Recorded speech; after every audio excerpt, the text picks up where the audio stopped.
Welcome, everyone, to the Decision Hour. I'm Adam, and with me, as always, Patti. Adam. What's happening?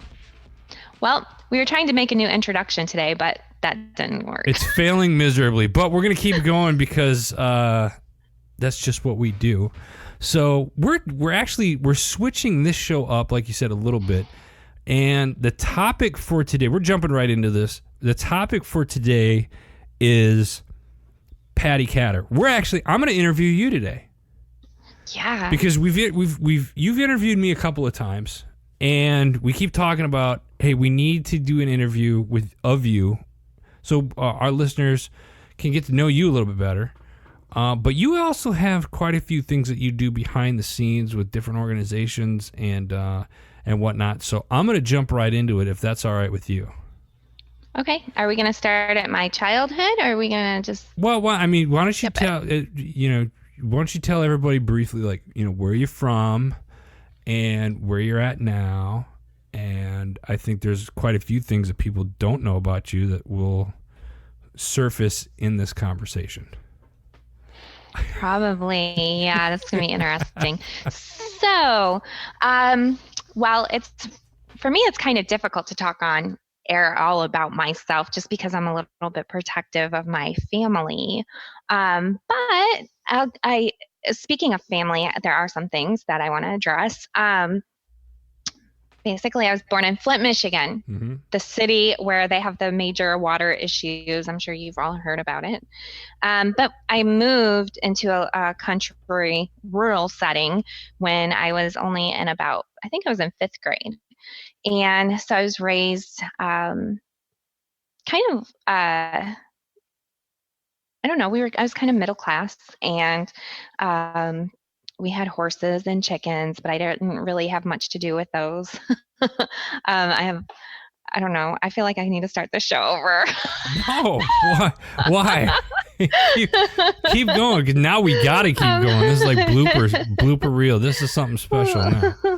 So you grew up you grew up in Michigan, right? Yeah. And you've talked a little bit about, in past shows, you talked a little bit about how you met your husband, Ken, and what you guys, are doing, we've a little bit like that, but let's talk about Patti.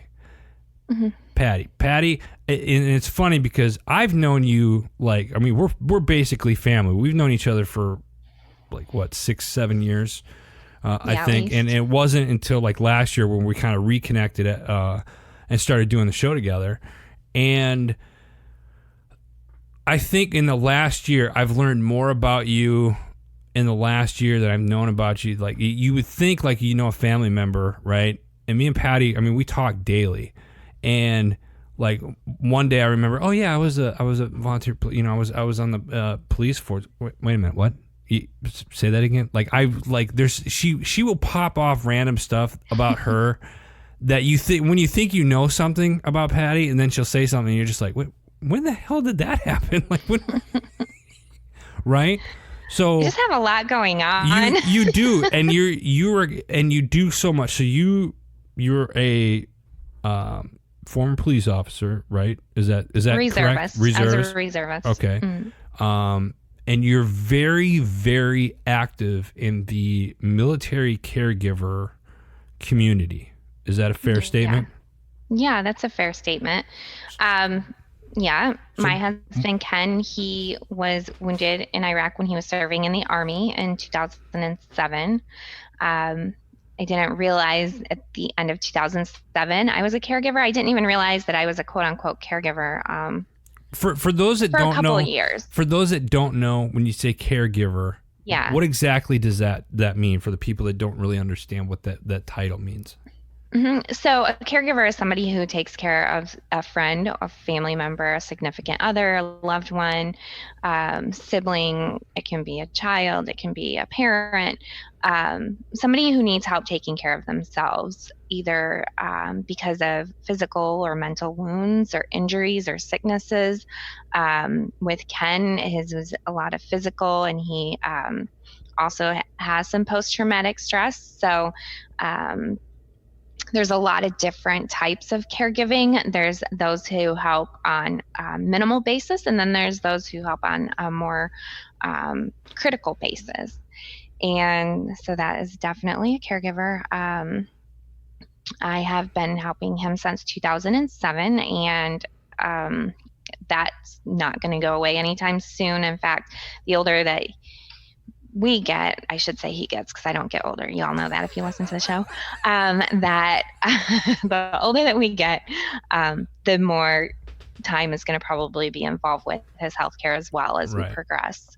But and you recently, well, let me stop it right there real quick, because I think this is important. You were, like I said before, you're very active in the caregiver community. You're part of an organization, which I will let you say. I don't want to give it away. So, and you're a fellow, like I said, very active in the military caregiver community, and you've recently written an article for Heroes Media Group about the caregiving. Can you talk a little bit about the organization that you're part of, that you've done stuff with? And so I'm with the Elizabeth Joel Foundation. Okay. Elizabeth Joel is the caregiver to her husband, who was wounded in World War II. Mm-hmm. If you don't know that, they were both senators. Elizabeth and Bob Joel were both senators.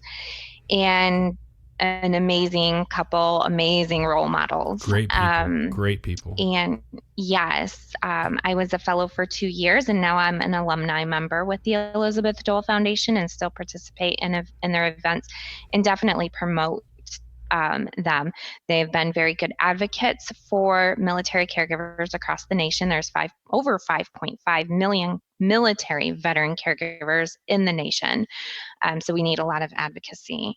And yeah, I did write an article recently for Heroes Media Group about the importance of caregivers thriving, because I truly believe that you can still be an individual, you can still keep your individuality and still be a caregiver. There was a point in my caregiving that I actually felt like I was totally going to lose myself if I didn't start focusing on myself. And I found a lot of tips and tricks along the way over the last several years that helped me keep my own identity, and I'm still able to do things that I love, like for instance, podcasting. You and I knock out in a few hours, we can knock out quite a few shows for our podcast, and you're very flexible with me, and I appreciate that. What well, you're welcome, and it's always a pleasure. Do you find in the caregiver community? I'm not a caregiver myself, from a military standpoint. I'm a parent, obviously, so I look at that for parenting and caregiver. Obviously, to me, that's different. In the community, the military caregiver community, do you find it amongst other caregivers that they how do I say this? Struggle with the identity thing? Like maybe they get so wrapped up with caregiving that they feel like they lose themselves. Is that something that normally happens? And what are some, if so, what are some tips that they can do for maybe a caregiver that's listening to the show right now? What are some things that they could do to help move past that, or whatever? Yeah, I think that it's a dangerous slope if you allow caregiving to consume your entire life. I've even seen some of these quote unquote caregivers actually become very codependent. And I've seen mental illnesses kind of arise from caregiving, as far as some caregivers being way too codependent and using. Like when you say codependent, and forgive me for interrupting, but I want to make sure I'm understanding this as well as some of the listeners. When you say codependent, like they get so involved in the caregiving aspect of it that if they weren't a caregiver, they get so codependent on helping somebody else that if that wasn't there, they would be completely yes. lost. No, they are completely dependent upon their veteran status, basically. Gotcha. Whether it's using their veteran as an excuse why they can't go do things, why they can't go places, why they can't do things for themselves, why they can't receive a better education, why they can't work, why they can't do this or that. In fact, you can do a lot of things the Dole Foundation actually has a lot of resources that can help you through these things, but you can find work at home jobs. You can, in my case, there has been times that I've taken on jobs and I am paid a certain amount of money, and I take some of that money and I pay to have things done around my house so I can still work that job and still be a caregiver. The majority of my work I try to do at home. When I can't do things myself, I have to hire it out. So I'd rather take my time and work and hire it out than sit at home and be kind of chained to the house all the time. So, I mean, there's a lot of different things you can do. I hire somebody to do all of our lawn maintenance because Ken can no longer do that. That was his job before he was wounded in our home. He can no longer do the handyman work around here. So I have to hire or find friends to feed in exchange for work. Right. There's a lot of different things that he would be able to contribute to that he no longer can do. And so for me, my exchange is I'd rather work and be productive and pay somebody to do those things instead of sit at home crying and whining because these things need to be done and they're not getting done and my weeds are up to my roof. And life goes on. You got to move forward and keep doing it. And you definitely moving forward with everything. I've been privileged enough, like I said, to know you as long as I've known you and get to know Ken very well as well as in the family. And it's funny when people ask, well, who's Patti Katter, blah, blah, blah. I was like, she's like a sister that's a social butterfly. Like she knows everyone and she's got her hands in, I thought I had my hands in a lot of things. You do as well. So you're a caregiver, and you're very actively involved in that community. You also have another project, that you're working on, right now. With a boat? Yeah, I'm super excited about this. It's been a lot more trying than I thought it would be, but I love a good challenge. What I really love is I've been helping veterans in the community for over a decade now. And unfortunately, I came to a point where I started meeting a lot of veterans who just expected a handout or they just expected things. And not everybody's like that. I mean, I should say a small percentage are like that. But over the last decade, I've been working with, sometimes there's several of the same veterans keep coming to you for help for the same thing. So they're like, for instance, I had one who's like always coming to me because he said that he couldn't make his house payment, but then he would have a really, really poor spending habits. And I tried to connect him to organizations that would help him with a financial plan and all these things. So over 10 years, like 2 or 3 times a year, he's coming to me. I need money. I need help. I need money. I need help. So those kind of cases were starting to really wear me down. I wanted to be able to do something for a veteran who was very unexpectedly, or who was very not ever expecting it, right? Mm-hmm. And I heard this veteran talking about how much he loved deep sea fishing. And I thought it was cool because I know a lot of people here in Florida who like to fish, and it is very therapeutic. And I've done a lot of research about outdoor therapy for post-traumatic stress. And so I actually knew that his therapy for PTSD was actually going out fishing. He's a veteran who's been in combat situations, and he did not come out and say, I wish somebody would just give me a boat. He was actually talking about how therapeutic it was for him, and how if someday he could ever have a boat, he would love to also take other veterans out fishing because he wanted to give back to the community. Mm-hmm.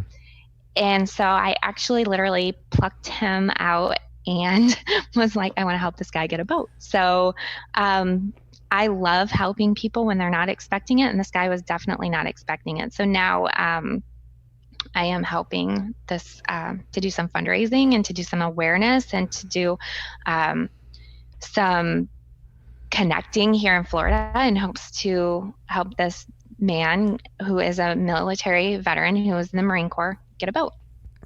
Patti's got a big heart, folks. If this is your first time listening to the show, welcome, first off.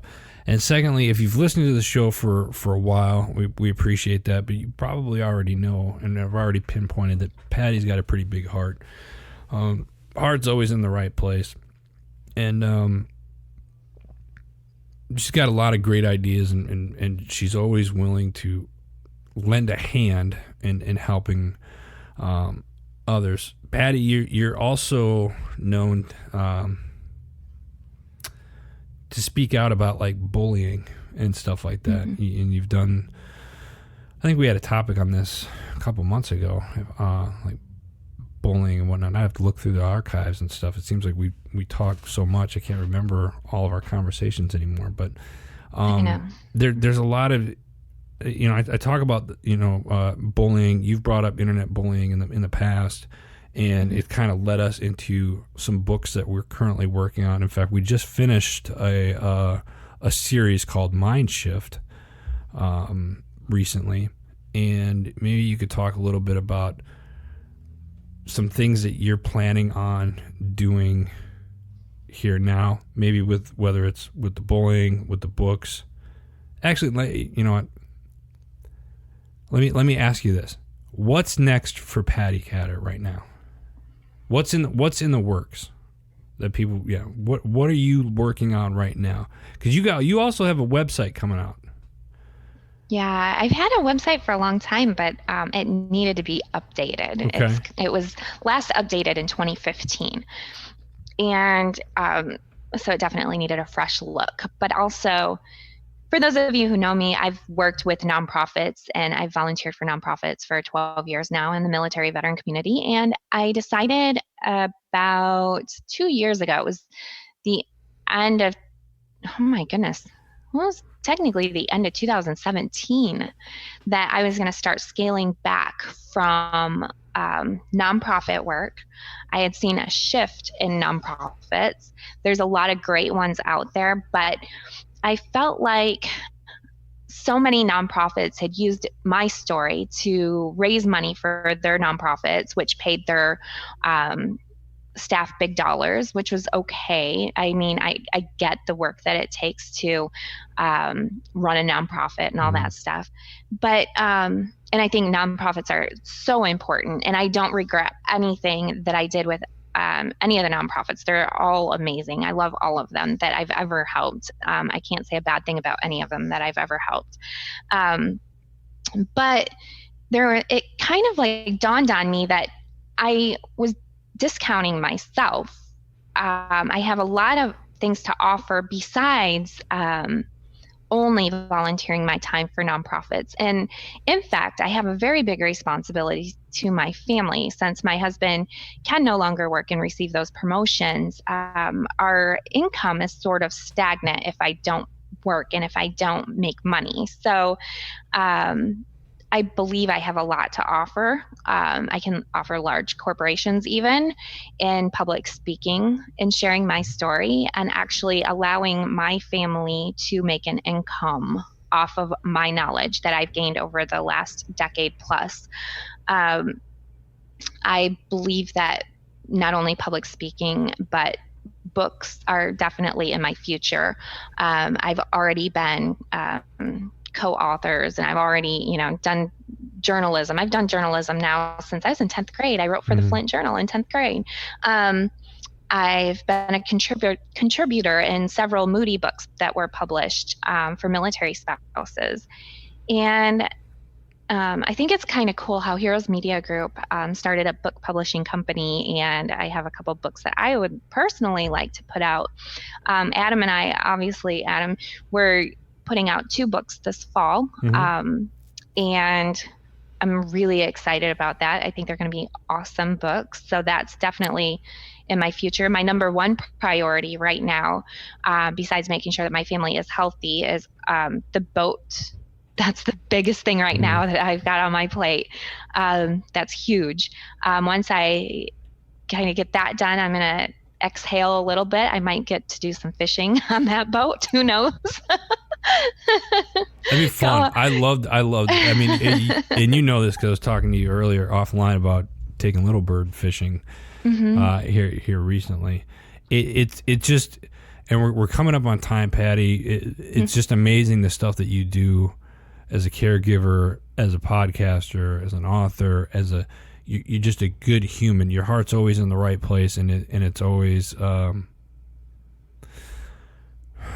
I'm trying to find the right words. I appreciate you. I know there's a lot of our listeners that appreciate you. You're very hardworking, and you're just always willing to help other people.